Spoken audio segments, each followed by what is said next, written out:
Good evening. I'm Dwan, along here with Grant, one of our interns, and this is for Experience Mid-Valley Fellowship, which is kind of our weekly drop-in to let you know a little bit about what's happening in programs tonight. And so tonight, Grant, what typically happens? What are the three parts of the night that we usually do? Typically, unless there's something special going on, usually we begin the evening with worship as a group. And then from there, there's a quick time of prayer. And then we go off to individual lessons that people have, depending on what they're specifically here to get support for.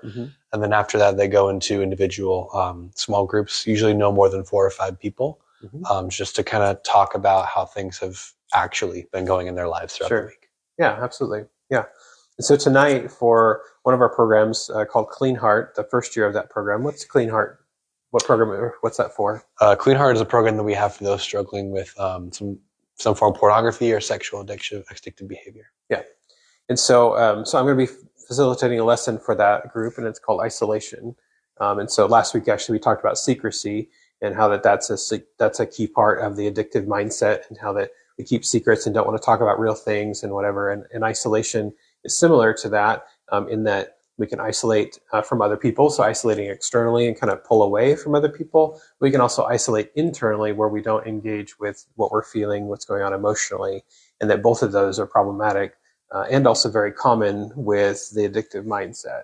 And that the addictive mindset just meaning that whenever we engage in addiction, or when we engage in addiction, that it can kind of take a life of its own, and there's certain things like instant gratification or secrecy or isolation or compulsiveness or impulsiveness that all kind of, and other things that tend to be part of that mindset. And sometimes even when the behavior has stopped, that those sort of mindsets continue. And so that's part of the reason why we dig into that, is to help people understand, okay, I've been isolating from other people, or I'm keeping secrets.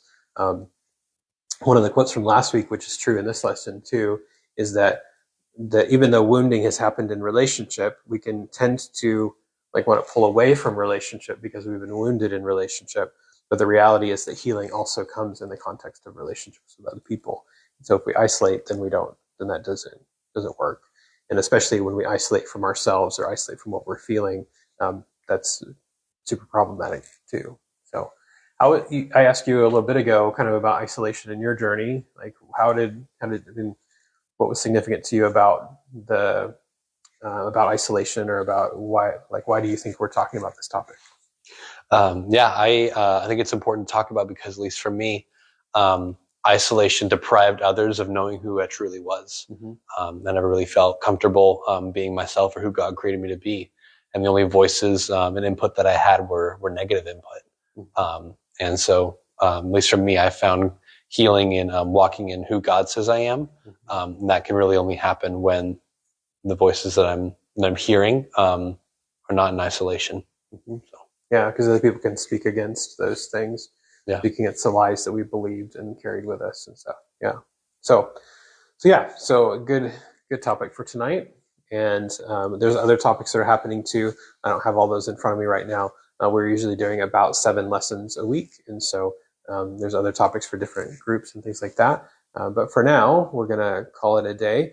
We do value your prayers as always. And this is a spiritual battle that, the enemy comes to steal and kill and destroy. And so he sort of warps and twists things that God created for healing, like relationships.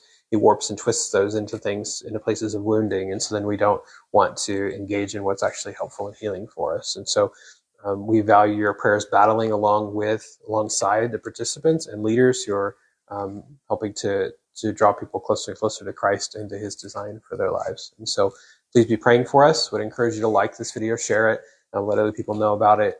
And then we'll be back here again next week about 5:45 and for another Experience Mid-Valley Fellowship. But for now, we're going to head off to the next thing this evening, and we'll see you next time.